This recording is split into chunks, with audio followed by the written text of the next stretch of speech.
yung paniniwala nila. Ang paniniwala nila, singles is sad.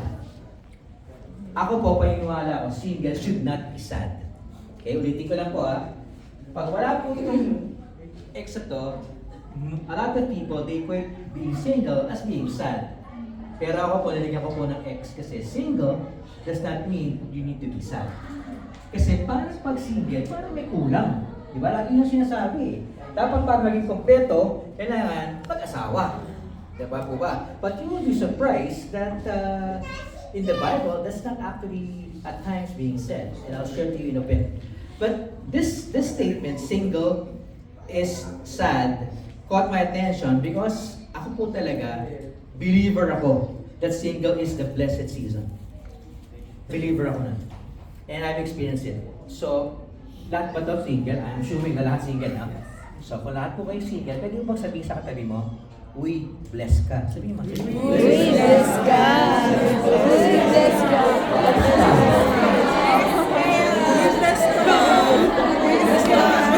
Diba? Alam mo kung bakit? Kasi bihira sabihin yun. Bihira sabihin. Kasi ang single for a lot is a stepping stone to experience the blessedness of fulfilling the plan of marriage. But I disagree. I believe there are people who are not really going to get to that stage, and that's okay. In fact, I've spent the majority of my seasons of buhay ko, tulad na sinare ko sa inyo, na single. And I have over 20 years of experiencing na being surrounded by singles. Ministry po siya, I was part of the singles ministry for over 20 years. Tagal. Right? And so, I can tell you sincerely that it's far from being lonely. And I enjoyed my single season. In fact, at tulad nga sinabi ko sa inyo, kakakasal ko lang po 2 years ago, no? With my wife. And in contemporary times, hindi po ako yung typical male Filipino Christian.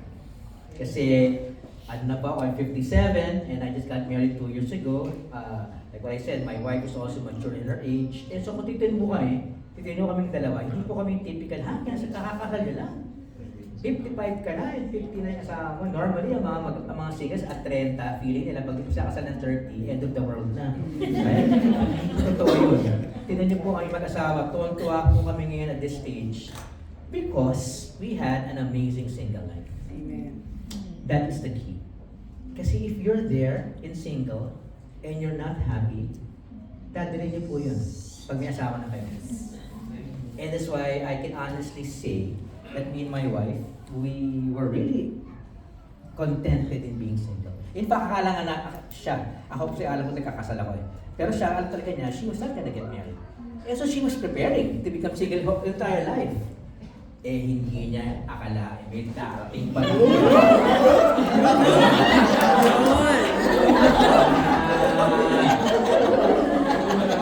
Bubuhayin yung buhay niya. Paparekta rin ang mundo niya. But seriously, I think the key on why we're enjoying our life now is really the centeredness of marriage in Christ. That's number one. We're following the design. But also I share because we had an amazing life. Busog po yung singles life namin. Busog po sa una, pagpapamahal sa Panginoon. Na-experience po namin noon. Pangalawa, busog po kami sa pagmamahal ng aming mga pamilya, aming mga kasama. Pinapaligiran po kami ng mga taong minamahal kami. So, nung pagtawid namin sa married life, hindi na kami clingy. Hindi namin hinahanap yung sa isa't isa. Bonus na lang. Kaya habang nandyan kayo, habang naghihintay, busugin nyo. Para pagdating mo, pagpanik mo na doon sa level na to, by God's grace, that's really God's plan. It's going to be amazing. Kaya po itong statement na to, baguhin po natin yan. Single, yes, yan po dapat ang statement. Single is not sad. That's why I hope and pray that majority of you in this room, naniniwala po sa reality na statement na to. Kasi marami pong singles ngayon, they feel that they are lacking. But the key is, with Christ, you're always complete. Right? And that's why I was only given 30 to 40 minutes to speak. Pero meron po akong ginawang paper, single blessedness. Part po ito nung nag-aaral po ako ng master's ko. Gumawa po ako ng papel, isang paper about single blessedness. Kung gusto niyo po yun, pwede niyo basahin yan. To really go deeper into this, kasi hindi po natin matatakal lahat ng konsepto na to eh. Kasi one of the ito pong theme na to, everybody, pagsabi nga po to, Single blessedness. is a reality. Totoo po yan. Okay? Iba, ginagamit yan, ay ang gandang statement, but it's a reality. And when I say single blessedness, there is a Christian theology na ito po biblical, meaning meron po talagang taong or meron po mga single na tinawag to be single. Right? Kaya lang, ito yung susi sa pagkakaintindi nito. Habang nandyan ka, kasi akala ng wife ko, single blessedness na siya. Akala ng wife ko, ay, hindi siya kakasal. So the entire, from 30 to 35 years old, she already started to understand that concept until she was already living to be single for the rest of her life. Kaya pag nga po like I told you, at the age of 50, she got married. So hindi mo talaga malalaman kung itong single blessedness, ikaw to, hanggat tinawag ka na sa taas. Meaning, you will not know, kasi there are other people. I know of one couple who got married at 63.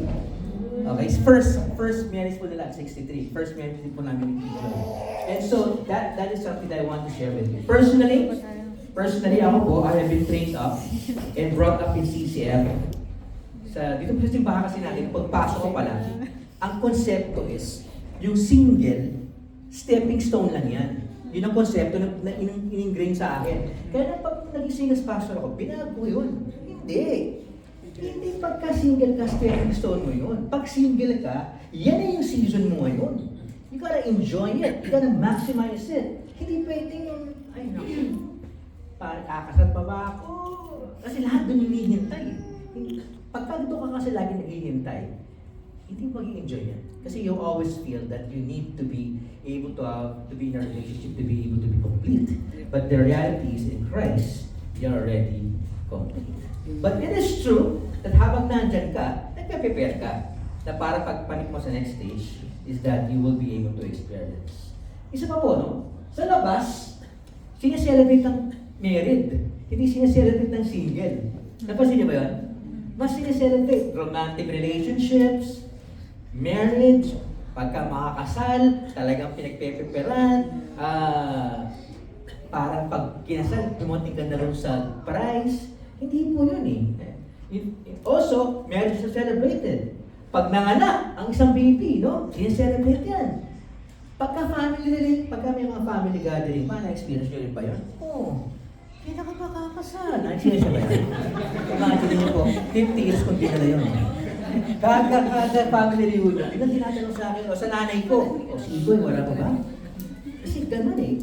Kasi, the society paints that it should be a life with someone. Yes, that's true, but it can also be a life with you and the Lord and your friends, right? And that's why being single is slightly a different picture as most people truly understand. Kaya babago natin yung hapon natin yung pag-iisip natin ganyan. Okay? By the way, ayoko rin naman isipin nyo, sinabi pa rin ni Pastor, huwag na tayo mag-asawa. So, wala na mag-asawa. Hindi po yan sinasabi ko.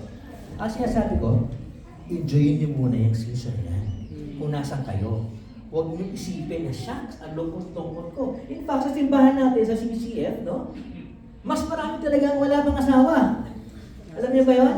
55%, no? Wala no 2010 po to. No? Isang dekada itong survey na to, 2010 to 2020. Mas malaki talaga ang married. Almost over half is not married. Wow, laki. Palaki pa ng palaki sa CCF, no? Padami ang mga single. Bakit kaya? Bakit kaya parami ang mga single? Well, tignan po natin, ano ba nangyayari outside? Sa census, sa latest Philippine census, binavalidate po ito, no? Na mas marami rin ang nagiging hindi kinakasal. Tumataas po, no? More Filipinos na hindi lang kinakasal, nagli-live-in, mas masaklap. No, hindi naniniwala sa marriage, right? But what does the Bible say? What does the Bible say about having the importance of a Christian perspective on being single. And understanding in the light of what's happening now is what you truly need to understand. So my prayer today is that this session will provide a different perspective that focuses on a single life that is personally fulfilling. A life stage that imbis na ang attitude mo, you want to move on to the next stage of marriage life, rather than actually having that. Why not having this statement? Singlehood, the best time of my life. Okay ba yun? Singlehood, the best time of my life. And you know what? Kanina, those of you who were present here, nakita niyo yung connect about loving God and loving others. I think enjoying this season also will make you more attracted as a man and as a woman. Kasi si Joy, nung niligawan ko siya, sabi ko, sige Joy first time kami nag-meet, sabi ko sa kanya agad, sa first meeting pa lang namin, sa first date pa lang namin, sabi ko sa kanya, alam mo, sinabi niya sa akin ng Panginoon, na ikaw yung pumapangasawa ko.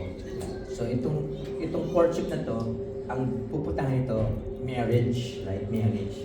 Siya, ang ang unang dating sa kanya, hindi niya kagad maintindihan bakit? Samantalang ako, dahil ang tagal ko ng pinagdadasal to, almost 5 years ko pinagdadasal, na sino ba yung papakasal ako talaga. Akala ko, kung ikaw na, akala ko magka-cartwheel na siya. Oh yeah, ako pinili, right? Pero hindi siya nag-cartwheel Wala siya, tahimik lang siya, parang, okay, let's pray about this. Then habang nakikilala ko siya, lalo ko nalalaman na itong mapapangasawa ko pala talaga. What attracted me more is that she was not really in a hurry. Parang, sige, tignan muna natin. Ako gusto ko. Ako game kasi tinamaan kami ng pandemic. Kaya nadilig kami ng 2 years. But yun nga, while we're doing that, I noticed that she was not really, parang hindi lang yun ang number one priority. A number of priority was seeking God. And that really made me realize, hey, there's something different with this lady. Because unless the notion of being single and being single is inferior to being married. Diba? Tingin natin, sila may asawa na So, parang ang sikat ng bababa yan. Kailangan natin alasin yun. Because pag ang tingin mo, being single is always a level lower than being married. Pag yun ang tingin mo, hindi mo ma-maximize yan. Dapat ang maximization is, mapasingle ka, mapaasawa ka, pantay ang tingin ng Panginoon sa inyo. Pag yun nakita mo na, magbabago na. At doon mag-a-unlock yung amazingly wonderful life that's in store for those who are called single. Kaya yun, embrace it more. Kaya ngayong hapon na to, kailangan ko natin explore. Ano ba to? And rooted in this biblical teaching is the concept that being single contributes to the personal fulfillment and joy of a person. Yung pagiging single, nakakadagdag yan. Right? Kaya ngayon, itong pag-usapan natin ito, titignan natin na ba yung biblical scripture support of a life being single. Kasi sa married, meron Diba? Pero pagiging single, ano yung biblical support? And by doing so, I pray that we will find that the journey of singlehood is really fun and enjoyable and something that you should be blessed with when it comes to our Christian faith. Basahin po natin. 1 Corinthians chapter 7, verse 7. 1, 2, 3, go. Yet I wish that all men were even as myself. However, each man has his own gift from God, one in this manner and another in that. So si Paul po to. Si Paul, the Apostle Paul, was single, was free, was satisfied. In fact, wala siyang asawa, wala siyang pamilya at that time, right? Take note, ano po sinabi ni Paul? Yet I wish. So ito, hindi po to command. Being single is not a command. Pero, wish po ni Paul yun. Tingnan nyo Yet I wish daw ni Paul, that all men were even as I am. Ano ba si Paul? Single. However, however, lahat daw tayo, meron kanya tayong regalo from God. It's a gift. So, whether in this manner, meaning single, or another manner, meaning married, both are a gift. Okay, ulitin ko. Both is a gift.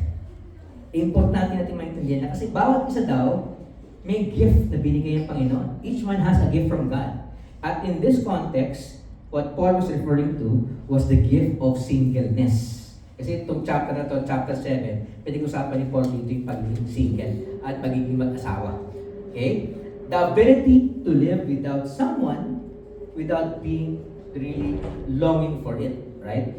Sabi ko kanina, merong biblical basis ang pag-aasawa. Sabi, Genesis chapter 2 verse 18, alam natin to, no?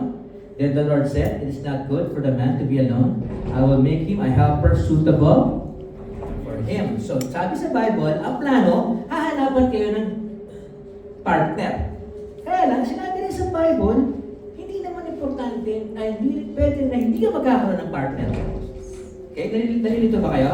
Okay, malilito Kasi ibig sabihin nito, pag meron kayong question mamaya, you could ask me and Joy about it. But the thing that I want to share for is that yung relationship kasi, initially, yun ang plano. Magkaroon ng husband and wife, yun ang plano. Kasi sabi dito, the Lord said, "It's not good for man to be alone. I will make him a helper suitable for him." Kaya ang problema, nagkaroon po ng kasalanan. This was in paradise. But the problem is sin and entered. And the promise or the design of the paradise that God designed for man, nasira. Dinistort. Nagkaroon ng maraming difference. And one of the most destructive force of sin na nangyari sa mankind is God's design for relationships. Kasi dati perfect ang relationship. Kaya lang nasira ngayon yan. Because of yung intimacy ng mga tao. Ngayon, katulad ngayon, no? Nagiging intimate na, nagiging sexual intimate na ang mga tao without the blessing of marriage. And yun po yung nagiging problema. Because nasinira na kasalanan yung relationship. And that's why, sabi rito ni Paul, no, in Philippians 4:11, "Not that I speak from one, but I have learned to be content in whatever circumstances I am." So si Paul, alam na niya. So may mga asawa, may mga single, sa kanya, wala sa kanya lahat yan. Kasi ang importante sa kanya is to be content. And the way to be content is what you will enjoy your singleness. Kasi na, single ka, nakaupo ka ngayon dyan, single ka, nakatingin ka sa akin. And then, in your heart, gusto mo magkaroon ng boyfriend. O magkaroon ng girlfriend, right? Gusto mo. Pagka yun nasa puso mo, makaka-apekto yun sa overall enjoyment mo sa buhay. Kasi pagka, like ka malulungkot pag nakita mo, may ka-holding hands kasi wala kang ka-holding hands, pili mo kulang. Or, ba't siya nag-date na sila, wala pa. Ba't sa kanya may naliliwa? Sa akin, wala pang tagal-tagal na. Ano ba naman to? Bago pa lang sa simbahan, meron na. Ang tagal-tagal wala sa simbahan, wala pa. Pagka ganon, masisira yung attitude mo. Because look what the Bible is saying. 1 Corinthians chapter 7. Everybody, makibasa mga ito? But the one who is married is concerned about the things of the world, how he may please his wife, and his interests are divided. The woman who is unmarried and the virgin is concerned about the things of the Lord, that she may be holy both in body and spirit. But one who is married is concerned about the things of the world, how she may please her husband. So sinasabi nito, sinasabi ko ng verse ito, as a single person, may mga bagay ka na hindi ka concerned. Meaning, yung challenges of being a married couple, you don't have that right now. Right? In fact, again, kasi puro single ba't may asawa dito pala sa likod. Pag tingnan mo sila, hindi naman lagi masaya ang may asawa. In fact, hindi madali mag-asawa. Okay? Hindi madali mag-asawa kasi pagka living ka with someone that is not perfect, you're living with someone who's sinful like you, magkakaroon kayo ng challenges pa rin. Ang asawa ko, almost perfect na. Almost pero marami po sakit ng ulo din na na-experience sa kanya. Siya rin, marami sakit ng ulo sa akin. Kasi ganun po talaga nangyayari pagka may asawa. Pero sabi po dito ni Paul, look. His interests, kapag hindi ka daw, pagka-married ka na raw, are divided. Okay? Naalala niyo ba kanina, narinig ba kayo kanina sa service? Sinabi ko doon, one pursuit. Kasi one pursuit meaning you are focused. Ito kasi, when you are married, your interests are divided. But the woman who is unmarried is concerned about things of the So first thing that the Bible is encouraging all of you here, men and women, is that kapag single ka, you could use your time for the Lord. Alam nyo, one of the best ways is to serve with your time. And when you serve with the Lord, una-una, you honor the Lord. Pangalawa, saan ka best makakita ng potential God's best? Sa simbahan. Kung gusto mo makakita ng hindi okay, huwag ka sa simbahan maghanap. Pero gusto mo ng okay, makakita at makakilala, simbahan ko, isa yun. Kaya sabi dito, is concerned about things of the Lord, that she may be holy both in body and spirit. But the one who is married is concerned about what? The things of the world, that how she may peace. In short, ayaw kanyang maging maguluhan. Kaya po sabi dito, one who is unmarried is concerned about the things of the Lord, how he pleases the Lord. Often, in the case of Paul, there's a need for men and women to give themselves completely. Pagka single ka kasi, pwede mong ibigay yung sarili mo for the Lord. Kaya po yung single blessedness is not an exception, it's not a norm. That is an exception, it's not the norm. Kaya po, lahat po ng mga single, habang single pa, kailangan daw po is concentrate on the things that will what? Please the Lord. Pakisabi sa katabi mo, please the Lord. Please the Lord. Please the Lord. Please the Lord.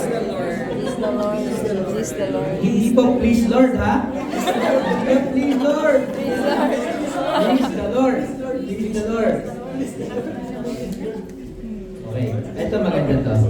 Alam niyo ba ang word na describe ang single blessedness? Ito po, ano? Gift. Single blessedness is a gift. Ano ba yung word na yan, gift?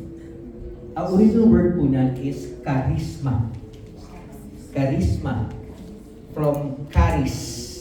Okay, charis, grace.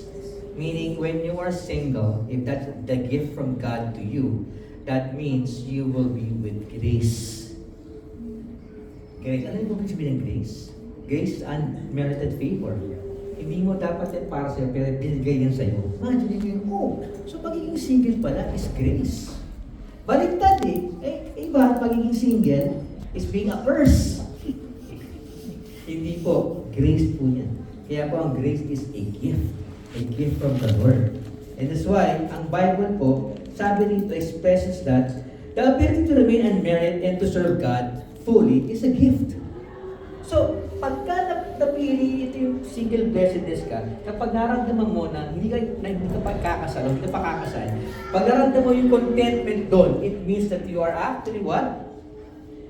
Grace. Kaya po ngayon, normal po, mga adults, they desire marriage. And this desire is not sinful.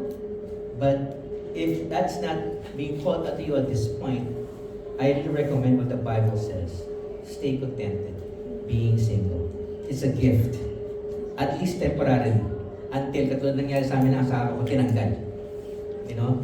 Nung habang single kami, gift yun. We're celebrating it. But when the time comes that hindi na kami naging single, that's when we also celebrated the fact that we're going to get married. But as we were single, it was a gift until the Bible takes it away. So, ito po, alisin na natin to, no? Single is not being sad. Gawin na po natin, single is a gift. From single being sad, now it's from singles being a gift. The ability to find contentment in the single is a gift from God.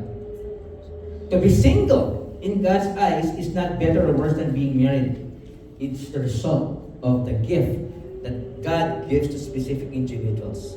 So ito po yung gift sa'yo, then it's not being inferior. It's a gift that you should embrace, the pursuit of spiritual significance. So, meron pa yung meron pa yung mga bagay sa bahay na niregalo sa inyo ng Pasko na hanggang ngayon hindi nyo pa ginagamit? Meron pa kayong ganun? Mga nakatago na hindi mo ginagamit, kaya tinago mo muna. Yung regalo na yan, hanggang di mo ginagamit, bakit wala yung regalo na yan? Sabi sa bahay, misis ko, dahil na yung mga nilregalo sa amin.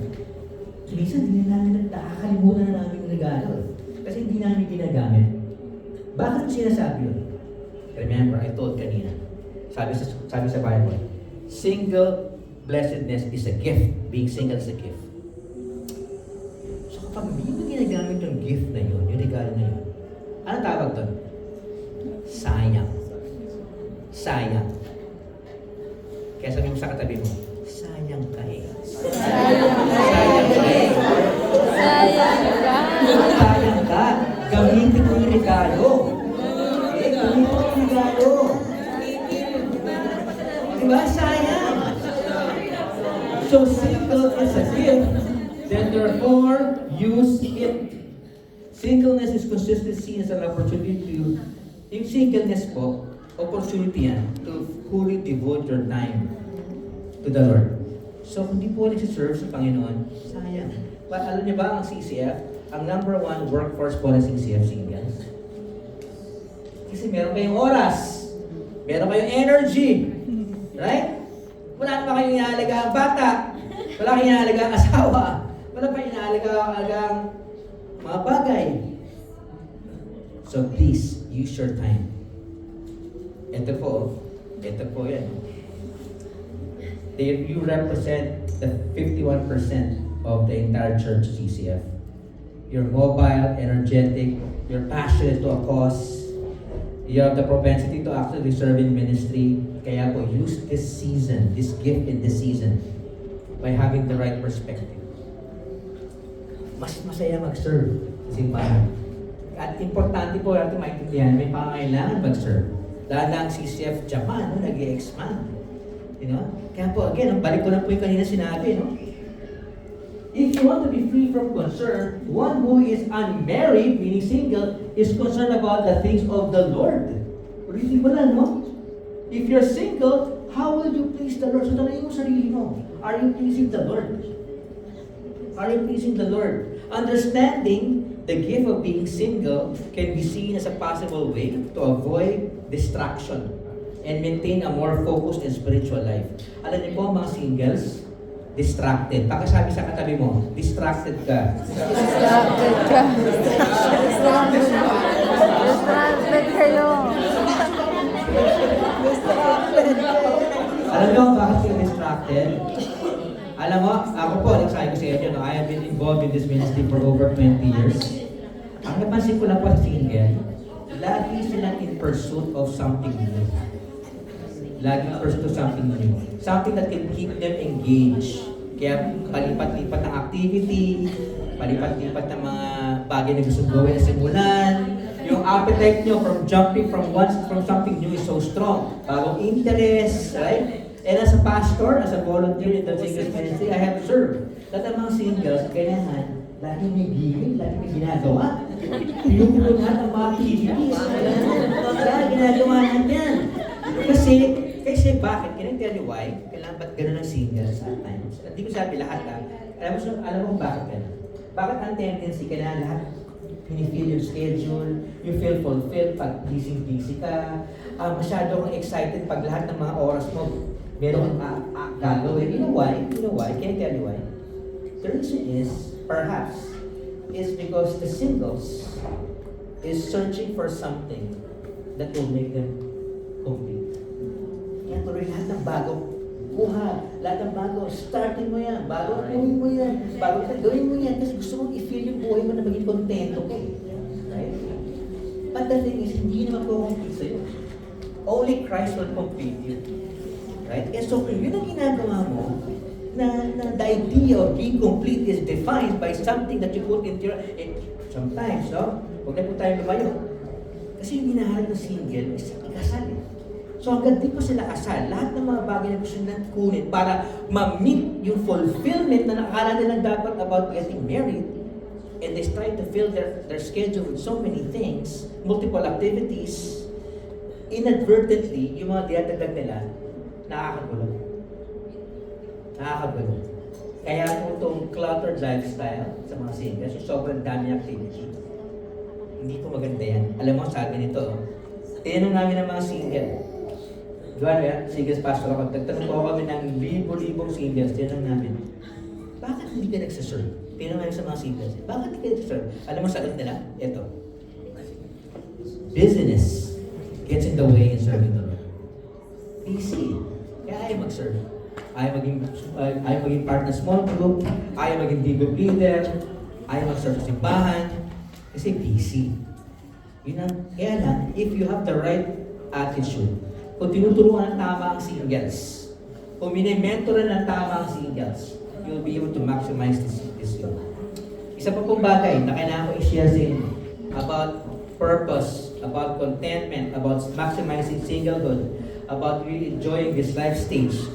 Ito po, if there's one thing, di ba nga, karamihan sa mga singles, ang pursuit, marriage. Hindi na masama yun, okay lang yun eh.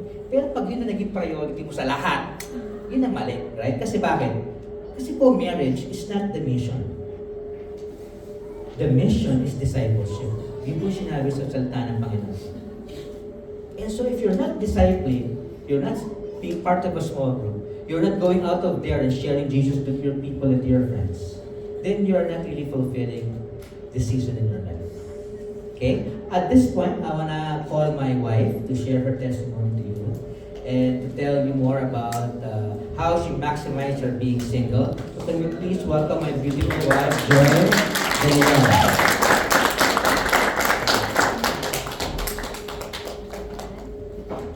Good afternoon, everyone. Good afternoon. Okay. My name is Joy Season de Leon. I have been married for more than 1 year and a half, but now, wala akong salamin, ha? Pasensya.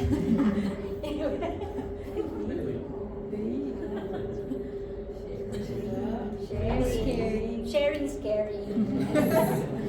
I've been married for more than 1 year and a half now, but I waited for my God's best for 50 years. He was my first boyfriend and my first kiss.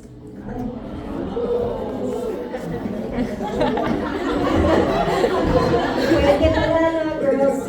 Like most singles, I was praying and waiting for our Lord to bless me with my God's best. There was a time that I became a bit anxious that all of my single friends are getting married and I might be the only one left in our singles D group. Diba, D12 na sabi, naku, baka maging D2 na lang kami. Dalawa na lang kami. In one of my quiet time, God spoke to me clearly through His Word. In Psalm 34:10, the lions may grow weak and hungry, but those who seek the Lord lack no good thing. In Philippians chapter 4:19, and my God will supply all my needs according to His glorious riches. I trusted God's word that as I seek Him, He will provide for all of my needs, and if I'm still single, this is the best for me. I found contentment in God knowing that He's faithful, and He will take care of me even if I remain single in my old age. In my season of being single, I made the decision to put God first. Whether I get married or not, I will honor Him in every aspect of my life. One decision I made is to be pure. I asked God that may my first kiss be my husband's. I also decided to be a good steward of God's financial blessing, and this includes being debt-free and to learn how to apply biblical financial stewardship. Work is also our act of worship to God, and I strive to be excellent in everything that I do at the workplace. By God's grace, I received several awards for excellence in my company and an international awards for risk management. While I was single, I also practiced submission to authority. Nagpa-practice na po ako noon. I always respect the final decision of my boss after I have given my opinion in an issue or concern. More importantly, I pursued undistracted devotion to the Lord by serving Him in ministry. I poured my time serving in Next Gen and Women to Women. While I'm busy serving, being single means I must also be a good steward of my time spent with my family. I was intentional in serving and spoiling my parents who were advanced in age, and I was my brother's family favorite tita since I love spending time and eating with them. My family loved being together during weekends. So, spoiler din ba kayo ng mga pamangkin? Ako yun. Okay. So, lapit na po. While I was celebrating my season of being single, ayun yung family ko, single, the Lord appointed the time that His plan will unfold that would change my life. laid down his intention to pursue me, I was not jumping up and down, since I wanted to wait upon the Lord to receive his direction and confirmation. Proverbs 6:9. In their hearts, humans plans their course, but the Lord establishes their steps. I also sought wisdom from my family and became very accountable to them during my courtship period, and will not leave us in the dark confused. He is God of clarity. When I received blessing from my family to marry Peaks, I acted without delay by saying yes when he asked me to marry him within 4 months after we got engaged. What is amazing in our love story is that it is God who arranged it all. All we did was to obey his leading. As we look back, we were truly blessed and we both truly enjoyed the gift of our season of singleness. And we praise God that we used this season to put God first, make use of our time well, invest on the right priorities, and celebrated life to the fullest, not realizing that God was already preparing our next season. I enjoy season de Leon, blessed in my season of singleness, and is continuously blessed in my new season of being married. To God be all the glory.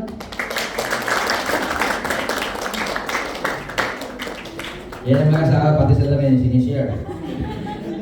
So, dun po sa testimony ng aking asawa, dun po makikita that she really prepared, enjoyed her time as being single, and now like what I shared as I started this, having the right foundations, really prepared the way to enjoy married life. That's why, single po, it's a gift. Pasabi sa katabi mo, it's a gift. It's a gift. It's a gift. It's a gift. Use it. Use it. Use it. Dibusita. Use it. Dibusita.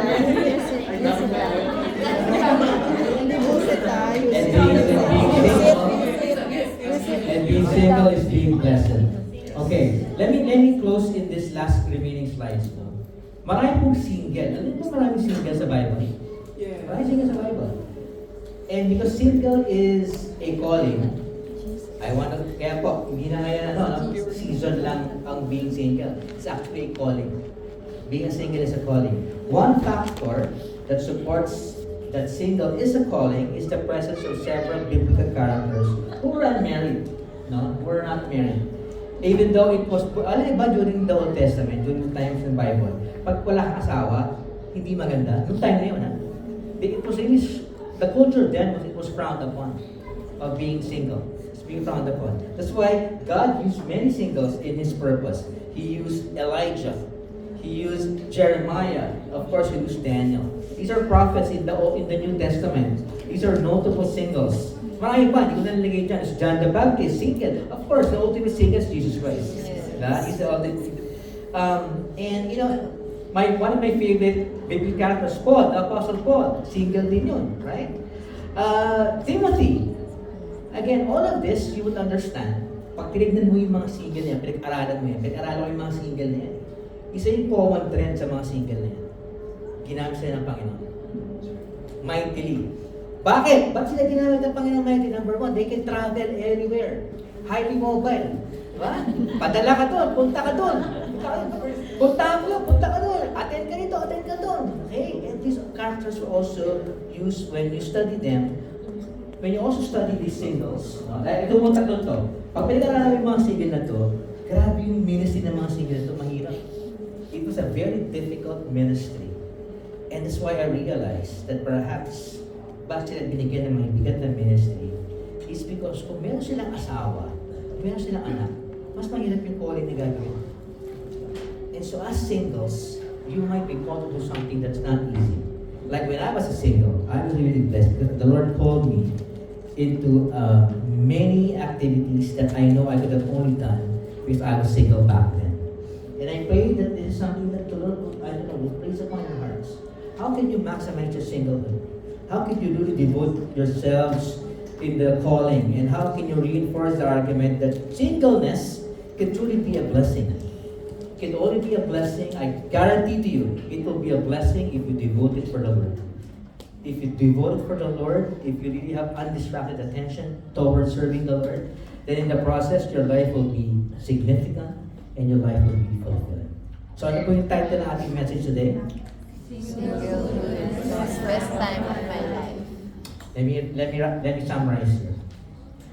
Yung singleness po, being single, it's a pursuit of a life devoted to God. Kasi yung sabi kanina, di ba, sabi ni Paul, being single, being unmarried, is actually a time that you could actually pursue God with no distractions.